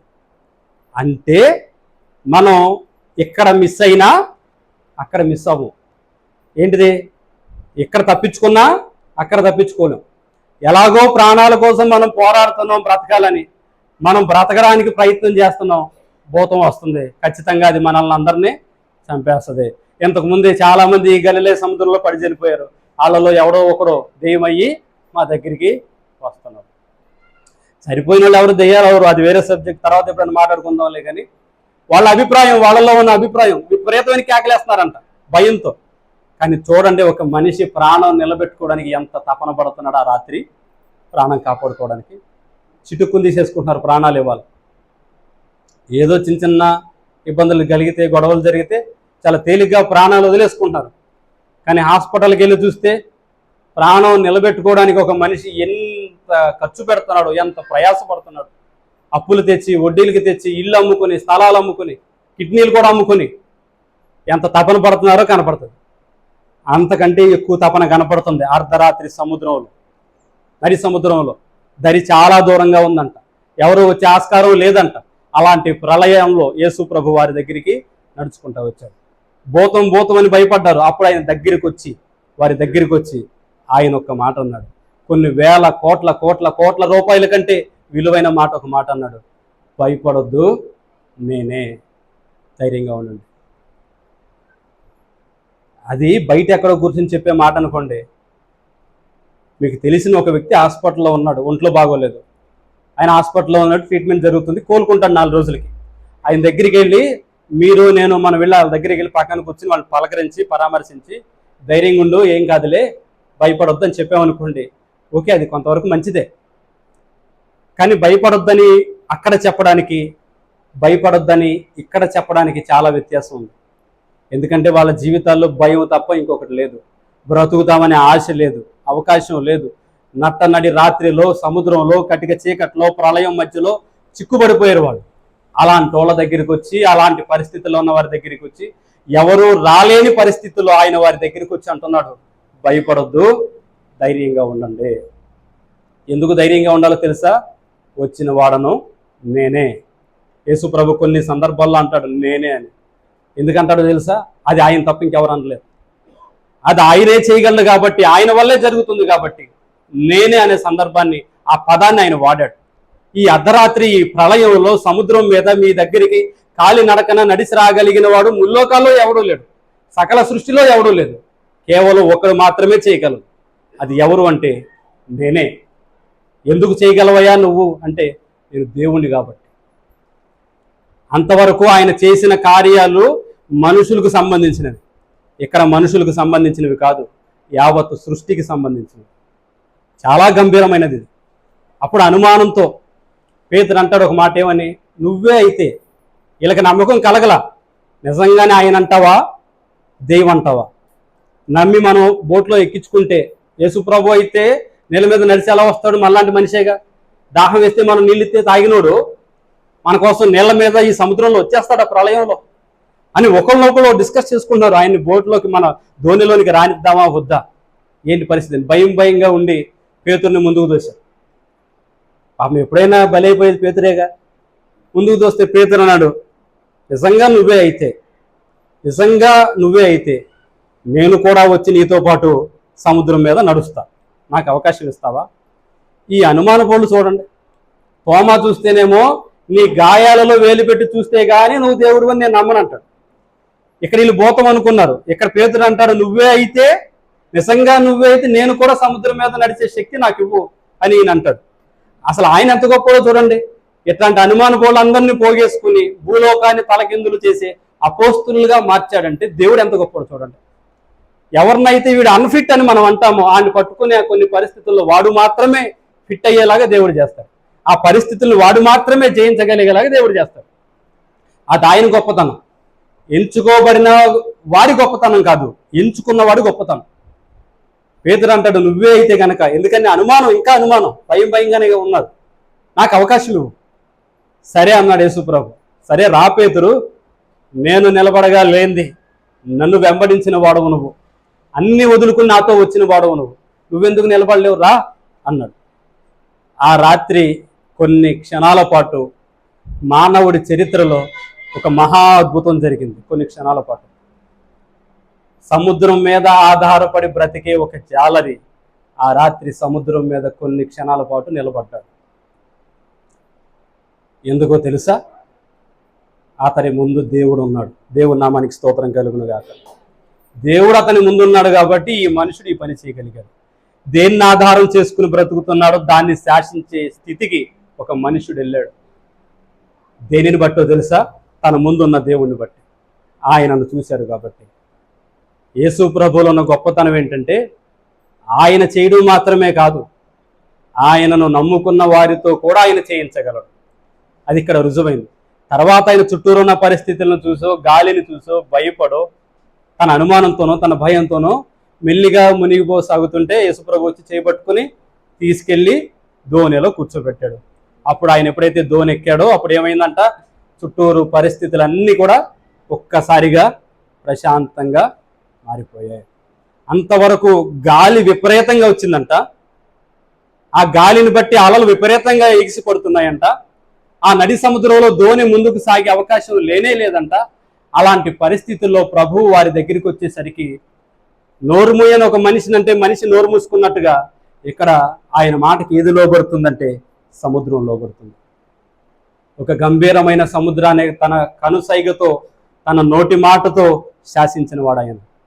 ఆయన సృష్టికర్త కాబట్టి సృష్టి ఆయనకు లోబడుతుంది. ఒకప్పుడు మోషే ఎర్ర సముద్రాన్ని పాయలు చేశాడు. ఎలాగా? సముద్ర తీరాన నిలబడి మోషే కర్రెత్తగానే సముద్రం రెండుగా పాయలైపోయింది. అంటే మోషే కర్రలో శక్తి ఉందా? కాదు. ఇప్పుడు స్విచ్ చేయగానే ఫ్యాన్ తిరుగుద్ది. స్విచ్లో శక్తి ఉందా? కొన్ని ఫ్యాన్లో ఉందా? రెండిటికి కనెక్షన్ ఒకటి ఉంది, దాని పేరు కరెంటు. ఇప్పుడు మోషే కర్రలా పైకెత్తగానే సముద్రం ఎందుకు పాయలైందో తెలుసా? అక్కడ రాయబడిన మాట, తూర్పు నుంచి బలమైన గాలులు వచ్చాయంట. ఎంత బలమైన గాలులు అంటే, మనం కొన్ని నీళ్లు తీసుకుని మన నోటి గాలితో ఉప్పని ఊదేమనుకోండి, ఆ నీళ్లు కొంచెం అటు ఇటు జరుగుతాయి కదా, కొంచెం జరుగుతాయి, అక్కడ కూడా కదలిక వస్తుంది. ఇప్పుడు ఆ కదలిక ఎక్కడొచ్చిందో తెలుసా? సముద్రంలో వచ్చింది. ఎలాంటి కదలిక వచ్చిందో తెలుసా? ఒక తూర్పు నుంచి బలమైన గాలి వచ్చేసరికి సముద్రం రెండుగా పాయలైంది. మోషే కర్రెత్తగానే అంత భయంకరమైన బలమైన గాలులు ఎక్కడి నుంచి వచ్చాయి? ఆజ్ఞాపించాడు గాలికి. గాలి ఆయనకు లోబడింది. ముగ్గురిని తీసుకెళ్లి అగ్నిగుండంలో పడేశారు. కాలిపోయారు వాళ్ళు. యవనస్తులు బబులోను సామ్రాజ్యంలో. కాలిపోలేదు వాళ్ళు. హిమాలయ పర్వతాల మీద ఉన్నట్టుగా ఉన్నారు వాళ్ళు ప్రశాంతంగా. అది డూప్లికేట్ అగ్ని, నిజమైన మంట కాదా? నిజమైన మంటేగా. ఎందుకని? వాళ్ళు పట్టుకెళ్ళి అందులో పడేయడానికి వెళ్ళిన వాళ్ళు కాలిపోయారంట. అగ్ని 7 అంతలుగా పెంచేసరికి 7 అనేది అల్టిమేట్, అంతకు మించి లేదు. 7 అంతలు అనే మాటకు అర్థం ఏంటంటే ఇంకా అంతకు మించి పెంచడానికి ఏమీ లేదు. అంత భయంకరమైన అగ్నిగోళంలో తీసుకెళ్లి వీళ్ళని పడేయడానికి తీసుకెళ్తే వీళ్ళు బాగానే ఉన్నారు. నిజమైన అగ్ని కాదా అనుకోవడానికి, డౌట్ పడడానికి ఏమీ లేదు. ఎందుకని? తీసుకెళ్ళిన వాళ్ళు కాలిపోయారు. వాళ్ళు కాలిపోయారు. కానీ వీళ్ళు అగ్నిలో ఎలా ఉన్నారు? ఇంట్లో ఉన్నట్టుగా, ఫ్యాన్ కింద ఉన్నట్టుగా, ఏసీ రూమ్లో ఉన్నట్టుగా ప్రశాంతంగా ఉన్నారు. ఎందుకని?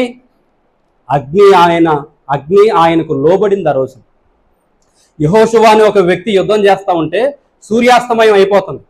సూర్యాస్తమయం దాటిన తర్వాత యుద్ధం చేయకూడదు యుద్ధనీతి ప్రకారం. అప్పుడు ఎటువంటి ఇంటికి వెళ్ళిపోతే తెల్లారేసరికి శత్రువులు మరలా కొన్ని రాజ్యాలను కలుపుకొని కొంత బలాన్ని పోగేసుకుని మళ్ళీ వచ్చి దేవుని ప్రజల మీద యుద్ధం చేస్తారు. అప్పుడు యెహోషువ దేవుని వైపు తిరిగి ప్రార్థన చేశాడు. దేవుడు సూర్యుడికి ఆకాశానికి ఆజ్ఞాపించాడు. సూర్యాస్తమయం కాకుండా సూర్యుడి ఆకాశంలో అలా నిలబడిపోయాడు. అంటే గాలి లోబడుతుంది, నీరు లోబడుతుంది, ఆకాశం లోబడుతుంది, సూర్యచంద్రులు లోబడుతున్నారు, ఈ భూమి లోబడుతుంది, జంతువులు కూడా లోబడుతున్నాయి కదా. దానియేలును తీసుకెళ్లి సింహాల బోన్లో వేస్తే సింహాలు తిన్నాయే తినలేదా? సింహాల బోన్ అంటే సింహం కాదు అక్కడ ఉన్నది, సింహాలు. ఒకదానికి ఆకలియట్లేదు అనుకుంటే ఇంకోటన్నా తినాలి కదా. ఫాస్టింగ్ చేస్తున్నాయి సింహాలు. పోనీ లెంట డేస్ ఏమన్నా ఫాలో అవుతున్నాయా? లేదు కదా. పోనీ బొమ్మ సింహాలు అవేమన్నా? కాదు కదా. అంతకు ముందు వేసిన వాళ్ళు శుభ్రంగా తినేసినాయి కదా. మరి ఇతన్ని ఎందుకు తినలేదు? దేవుని ఆజ్ఞకు లోబడ్డాయి. ప్రాణం ఉన్నవి, ప్రాణం లేనివి, ఈ సృష్టిలో కదులుతున్నవి, కదలిక లేనివి సమస్తము కూడా దేవుని మాటకు లోబడుతున్నాయి. కారణం ఏంటంటే ఆయన తన మాటతో వాటిని కలుగు చేశాడు కాబట్టి. సముద్రాన్ని కలుగు చేసిన వాడు ఆ రోజున వచ్చి సముద్రం మీద నిలబడితే లోబడకుండా ఏం చేస్తుంది? సముద్రం ఖచ్చితంగా లోబడుతుంది. కాబట్టి ఆయన మాటకు సముద్రం లోబడింది. ఈ క్షణాలు, ఈ వచనాలు, ఈ వాక్య భాగము ఏవి నిరూపణ చేస్తున్నాయంటే లోకానికి ఇచ్చే సంకేతం ఏమిటంటే సృష్టి ఆయనకు లోబడుతుంది. గాలి, నీరు, నిప్పు, ఆకాశము, భూమి సమస్తము కూడా, దిక్కులన్నీ కూడా ఆయన మాటకు లోబడుతున్నాయి. కారణం ఏంటంటే వాటిని కలుగజేసిన వాడు ఆయనే. అందుకని ఎప్పుడైతే ఆయన దోణి ఎక్కాడో అక్కడ పరిస్థితులన్నీ కూడా సద్దుమణిగిపోయాయి. ఈ సందర్భం, ఇంతకు ముందున్న సందర్భాలన్నీ మనకు ఏవి నేర్పుతున్నాయంటే, ఆనాటి ప్రజలకి ఏవి నేర్పాయంటే, ఆయన గొప్పోడు, ఆయన మంచోడు, ప్రజలకి 4 మంచి మాటలు చెప్తున్నాడు, మంచి పనులు చేస్తున్నాడు. అంతవరకు మంచోడు గొప్పోడు అనుకున్నారు. ఇది జరిగిన తర్వాత అర్థమైంది, డిక్లేర్ చేసుకున్నారు, ఆయన దేవుడు. అందుకనే నడి రాత్రిలో, కటిక చీకట్లో, అలల మధ్యలో, ఒక ప్రళయంలో, ఆ నావలో ఆ 12 మంది చేసింది ఏమిటంటే యథార్థ హృదయాలతో ఆయన్ని ఆరాధించారు ఆ రోజున సముద్రంలో. ఎందుకంటే ఆయన దేవుడు కాబట్టి, ఆయనకు మ్రొక్కారంట. చిన్న విషయం కాదు. అంతకుముందు మనం మాట్లాడుకున్నాం. అంతకుముందు ఆయన రొట్టెను ద్రాక్షరసాన్ని పంచిపెట్టే సందర్భంలో ఆయన వాక్యం చెప్తున్నాడు, జనాలు వింటున్నారు. వచ్చి ఈ శిష్యులు వచ్చి చెప్పారు, ఏమని? జనాలను పంపించేయాలి, చీకటి పడిపోతుంది, నువ్వు చెప్తానే ఉన్నావు, వాళ్ళు వింటానే ఉన్నారు, చీకటి పడిపోతే ఏంటి పరిస్థితి అన్నారు. ఇది జరిగిన తర్వాత అయితే అనగలరా? ఇప్పుడు ఇక్కడ ఒక సందర్భం జరిగింది కదా, ఆయన సముద్రాన్ని శాసించాడు కదా. ఇది జరిగిన తర్వాత అయితే అంత నేరుగా వెళ్ళి, అంత ధైర్యంగా వెళ్ళి శిష్యులు ఆయనతో ఈ మాట మాట్లాడగలరా? ఖచ్చితంగా మాట్లాడలేరు. ఎందుకని? అప్పటిదాకా ఆయన మీద ఉన్న అభిప్రాయం వేరు, ఇది జరిగిన తర్వాత ఆయన మీద ఉన్న అభిప్రాయము వేరు. ఒక భయానకమైన సందర్భం, ఒక నిజమైన సాక్ష్యం, ఒక యథార్థమైన ఒక సంఘటన ఇక్కడ కనబడుతుంది. ఏమిటదంటే ఆయన సృష్టికి దేవుడు. 2 యేసు ప్రభువులు వెళ్ళలేదు అక్కడికి, మరి కొంతమందిని తీసుకుని వెళ్ళలేదు. ఆయన 4 దిక్కుల్లో నలుగురిని పిలవలేదు. ఆయన ఒక్కడే వెళ్ళి ఇదంతా శాసించాడంటే అర్థమేమిటి? లోకానికి ఒక్కడే దేవుడు. అది ఇక్కడ రుజువు అవుతుంది. ఎలాగో సముద్రంలోనే ఉన్నాం కాబట్టి కొంచెం లోతుకి వెళ్దాం. 1-2 మాటలు ఇందులో నుంచి ఇంకొక 2 మాటలు చెప్పి ముగిస్తాను. చాలా లోతైన విషయాలు, పట్టుకోండి, ప్రతి పాయింట్ మీరు పట్టుకోండి. ఒక 2-3 నిమిషాల్లో నా ప్రసంగాన్ని ముగిస్తాను. ఇక్కడ మనకి ఈ సందర్భం జరుగుతున్నప్పుడు మొదటి నుంచి ఒక్కసారి వద్దాం. ఆయన కొండ ఎక్కాడు, వీళ్ళు కొండ దిగి సముద్రం వైపు వచ్చారు. అంటే అర్థం ఏంటి? ఆత్మీయ లోతుల్లోనికి వెళ్దాం. ఇప్పుడు అర్థం ఏంటి? ఆయన దగ్గర నుంచి వీళ్ళు ఎక్కడికి వెళ్తున్నారు? పైకి వెళ్తున్నారు, కిందకి వెళ్తున్నారు? సముద్రం కిందే ఉంది కాబట్టి పైనుంచి వీళ్ళు కిందకు వస్తున్నారు. అంటే దేవుని దగ్గర నుంచి దిగజారిపోయే స్థితి అన్నమాట ఇది. ఒక మనిషి దేవునికి దిగజారిపోతే ఏమవుతాడు? కిందకి వెళ్ళిపోతాడు. పరలోకం పైన ఉంటుందా, కింద ఉంటుందా? పైనే ఉంటుంది. కింద ఏముంటుంది? నరకం ఉంటుంది. అంటే దేవుని దగ్గర నుంచి ఒక మనిషి కిందకి దిగజారిపోతాడంటే ఎటువైపు వెళ్తున్నాడు? నరకం వైపు వెళ్తున్నాడు. ఆత్మీయ స్థితిలో దీన్ని ఎలా పసిగట్టాలో తెలుసా? చెప్తాను వినండి. రోజు ఆ టైంకి ప్రార్థన చేసుకుంటారు మీరు, కానీ ఆ రోజు కొంచెం బలహీనతగా ఉందలే, కొంచెం నీరసంగా ఉందలే, ఒక పూట చేసుకోకపోతే దేవుడేవి అనుకోలే. కొంచెం బలహీనతలో ఉందలే, కొంచెం తలనొప్పిగా ఉందలే, లేదంటే కొంచెం నీరసంగా ఉందలే, ఒక పూట చర్చికి వెళ్ళకపోతే దేవుడేవి అనుకోడు. మా పాస్టర్ గారే మంచోడు, ఆయన ఏమనుకోడు, దేవుడేమనుకుంటాడు? ఇంకా ఇలా అనుకుంటారు కొంతమంది. చిన్న చిన్న వాటిని పట్టుకొని ఒక పూటకి చేయకపోతే ఏమవుద్దులే, ఒక్క పూటకే కదా, ఒక్కసారికే కదా. ఏదన్నా ఒక అబద్ధం ఆడాల్సి వచ్చినా, ఒక తప్పు చేయాల్సి వచ్చినా మనిషి ఏమనుకుంటాడు? ఒక్కసారికి ఏమైపోదులే, దేవుడు ఏమైనా చంపేస్తాడా, శిక్ష వేస్తాడా అనుకుంటా. అదేమవుతుంది? దిగజారిపోవడం. నా వైపు చూడండి, చెప్తాను మీకు, ఇంకా అర్థమవుతుంది. ఇది 2 దారులు అనుకోండి, ఇట్లాగే కనపడుతుంది. 2 దారులు అనుకోండి. ఈ 2 దారులు ఇలా వెళ్తున్నాయి, ఇది ఇలా వెళ్తుంది. ఇప్పుడు ఆత్మీయ స్థితిలో దిగజారిపోవడం అంటే ఏంటో తెలుసా అండి? పూర్తిగా ఇటు తిరగడం కాదు, పూర్తిగా దేవునికి వ్యతిరేకం అయిపోతే ఒక మనిషి, అతను ఇదని తెలుస్తుంది, మరలా అతన్ని ఏదో రకంగా దేవుని తీసుకురావచ్చు. కానీ ఆత్మీయ స్థితిలో దిగజారిపోవడం అంటే, చూడండి, ఇలా ఉన్న దారి, నా ఎడమ చేతిని చూడండి, కొంచెం డైరెక్షన్ ఇలా మారుద్ది, కొంచెమే, ఇలా తిరగదు పూర్తిగా, కొంచెం డైరెక్షన్ ఇలా మారుద్ది. ఈ కొంచెం మారడం ఏంటో తెలుసా? ఒకసారికి వెళ్ళకపోతే ఏమవుద్ది, ఒకసారికి ప్రార్థన చేసుకోకపోతే ఏమవుద్ది, ఒకసారి ఆ దేవుని విషయంలో సీరియస్గా లేకపోతే ఏమవుద్ది అనేది కొంచెమే మారుద్ది. ఇప్పుడు ఇక్కడ తేడా ఏమీ కనపడదు మీకు. వెళ్ళే కొద్దీ ఏం జరుగుద్ది? ఇది స్ట్రైట్గా వెళ్తుంది ఈ దారి, ఇది ఎటు వెళ్తుంది? స్ట్రైట్గానే వెళ్ళినట్టు ఉంటుంది, కానీ మెల్లిమెల్లిగా ఇటు వెళ్తుంది. కొంతకాలానికి ఏమవుద్ది? ఇది ఇటు వెళ్తుంది, ఇది అటు వెళ్తుంది. డైరెక్షన్ మారితే డెస్టినీ కూడా మారిపోద్ది. కొంచెం మారినా కూడా వెళ్ళే దిశ మారితే చేరే గమ్యం కూడా మారిపోతుంది. ఇక్కడ ఏమీ కనపడదు, కొంచెమేగా అనుకుంటాం. ఆ కొంచెం కొంచెం కొంచెం ఏమవుద్దంటే ఒక రోజున ప్రళయం అవుతుంది. అలా ఆత్మీయ స్థితిలో దిగజారిపోకుండా ఉండాలంటే ప్రతి దాంట్లో కూడా చురుకుగా ఉండాలి. దేవుని విషయంలో ఎప్పుడూ కూడా మనిషి రాజీ పడకూడదు, ఖచ్చితంగానే ఉండాలి. రెండోది ఏంటంటే వీళ్ళు ఎక్కడికి వెళ్ళారు? ఆయన కొండ మీద ఉన్నాడు, వీళ్ళు ఎక్కడికి వెళ్ళారు? సముద్రం వైపు వెళ్ళారు. వీళ్ళు సముద్రం వైపు వెళ్ళారు. సముద్రం అనేది లోకం, సముద్రం అనేది లోకం. ఇప్పుడు దేవుని వదిలిపెట్టి వీళ్ళు దేవునికి దూరంగా వెళ్తున్నారు. ఎక్కడికి వెళ్తున్నారు? సముద్రం వైపు వెళ్తున్నారు, దేవునికి దూరంగా వెళ్తున్నారు. నిజానికి వాళ్ళు ఎక్కడ వెళ్ళారండి? యేసు ప్రభువేగా వాళ్ళు పంపించింది బలవంతంగా అని మీరు అనొచ్చు ఆ వాక్యాన్ని బట్టి. నిజమే, నేను ఒప్పుకుంటాను, యేసు ప్రభువే వాళ్ళని పంపించాడు. ఎందుకు పంపించాడు? ఆయన ఏంటో వారికి తెలియాలని పంపించాడు దూరంగా. కానీ వాళ్ళు ఏం జరుగుతుందో తెలుసా? ఆయన ఏంటో తెలిసి కూడా మనుషులు వెళ్ళిపోతున్నారు దూరంగా. ఒక్కసారి వెలిగించబడి ఆత్మవరములను రుచి చూసిన తర్వాత ఎవడైతే యేసు ప్రభుని విడిచిపెట్టి మరలా పాత జీవితంలోనికి వెళతారో, నాగటి మీద చేసి మరలా ఎవరైతే వెనక్కి తిరిగి చూస్తారో వారు బాహాటంగా యేసు ప్రభుని సమాజంలోనికి తీసుకొచ్చి సిలువ వేసినట్టు అని వాక్యం చెబుతుంది. అర్థమవుతుందన్నమాట. అంటే వాళ్ళు ఆ రోజున ఎందుకు వెళ్ళారు అంటే ఆయన ఎవరో వారికి తెలియాలి కాబట్టి వెళ్ళారు. కానీ వాళ్ళ మనిషి ఎందుకు వెళ్ళిపోతున్నాడు? వాళ్ళకు తెలియక వెళ్ళారు. ఆయన ఎవరో తెలిసి కూడా మనుషులు వెళ్ళిపోతున్నారు. ఎటు వెళ్తున్నారు? ఎందుకు? లోకం వైపు వెళ్తున్నారు. ఇక్కడ మరో పాయింట్ చెప్తున్నాను చూడండి. లోకం అంటే సముద్రం. ఇప్పుడు వాళ్ళు సముద్ర తీరానికి వచ్చారు. తమ జీవితం అనే దోణిలో సముద్ర తీరానికి వచ్చి లోకం వైపు ప్రయాణం చేయాలనుకుని బయలుదేరారు. ఎప్పుడది? రాత్రిపూట. వాళ్ళు బయలుదేరే ముందు అక్కడ ప్రళయం ఉందా? భయంకరమైన పరిస్థితులు ఉన్నాయా? లేనే లేవు. ప్రశాంతంగా ఉంది, దర్జాగా వెళ్ళిపోవచ్చు అన్నట్టుగా కనబడుతుంది. నిజానికి ఒకవేళ వాళ్ళు తీరానికి వచ్చినప్పుడే భయంకరమైన పరిస్థితులు వారికి కనబడితే వెళ్తారా? పొరపాటును కూడా వెళ్ళరు. వాళ్ళకి అక్కడ ప్రశాంతంగా, తీరం ప్రశాంతంగా ఉంది కాబట్టి వాళ్ళు ప్రయాణం మొదలు పెట్టారు. భయంకరమైన పరిస్థితి ముందే కనబడితే వాళ్ళు పొరపాటును కూడా వెళ్ళరు. లోకం మనిషిని అలా ఆకర్షిస్తుంది. చూడడానికి ప్రశాంతంగా, సంతోషకరంగా, ఆహ్లాదకరంగా. పాత సినిమాలో ఏదో పాట ఉంటుంది కదా, వాళ్ళు పడవలో వెళ్తూ లాహిరి లాహిరి అని ఏదో జగమే ఊగినిలే అని ఆ అలల మీద ఊగుతా వెళ్తారు. అట అనుకుంటాడు మనిషి. లోకంలో మనిషి ప్రయాణం హాయిగా సాగుద్ది, సంతోషంగా ఊగిసలాడుతూ చక్కగా వెళ్ళిపోవచ్చు. ప్రారంభం అయ్యే ముందు బాగానే ఉంటుంది. గుర్తుపెట్టుకోండి, లోక ప్రయాణం దేవుణ్ణి విడిచిపెట్టి లోకంలో ఒక మనిషి వెళ్ళేటప్పుడు ప్రారంభం చాలా బాగుంటుంది. లోకం మనిషిని ఆకర్షిస్తుంది. ఒకానొక చోటకు వచ్చేసరికి మనిషి చిక్కుబడిపోతాడు. సాయం చేయడానికి మరొక మనిషి దొరకనంత భయంకరమైన పరిస్థితుల్లోనికి వెళ్ళిపోతాడు. కటిక చీకట్లో, అలల మధ్యలో, ఆ భయంకరమైన ప్రళయంలో, మృత్యు గ్రోషాల మధ్యలో ఒక మనిషి చిక్కుబడిపోతాడు. దేవుని వదిలిపెట్టి దూరంగా వెళ్ళిపోతే. తీరం దగ్గర బాగానే ఉంటుంది, లోతుకు వెళ్లే కొద్దీ భయంకరంగా ఉంటుంది. వాక్యంలో రాసున్న మాట, దరి వారికి చాలా దూరంగా ఉంది. చేరాల్సిన గమ్యం దొరకదు, సహాయం రాదు, ఎటు చూడాలో తెలియదు, ఎవరు మనల్ని ఆ స్థితిలోంచి బయటకు తీసుకొస్తారో తెలియదు.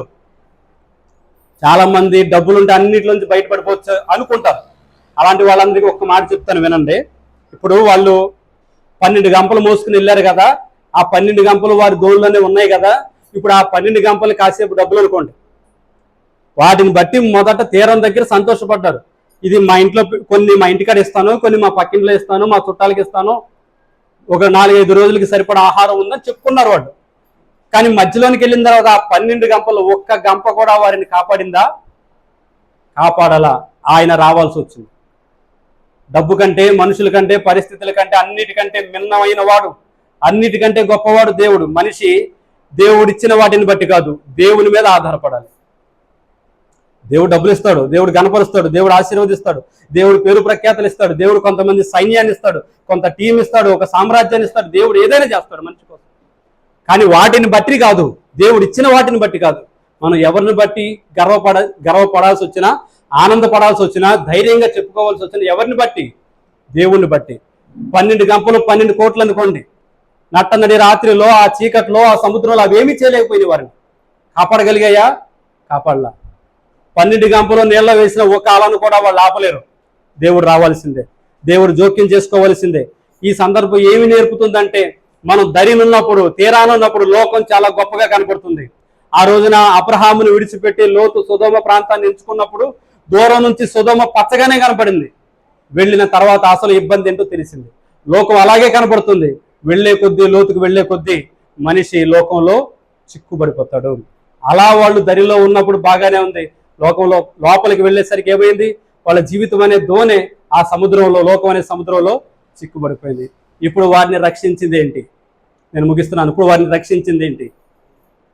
వాళ్ళ 12 మంది దగ్గర ఉన్న బలము, అంతకుముందు వారికి ఉన్న ఎక్స్పీరియన్స్, వారు నడిపిస్తున్న దోణం, వారి ధోనిలో ఉన్న వస్తువులు ఏది వారిని నడిపించలేదు.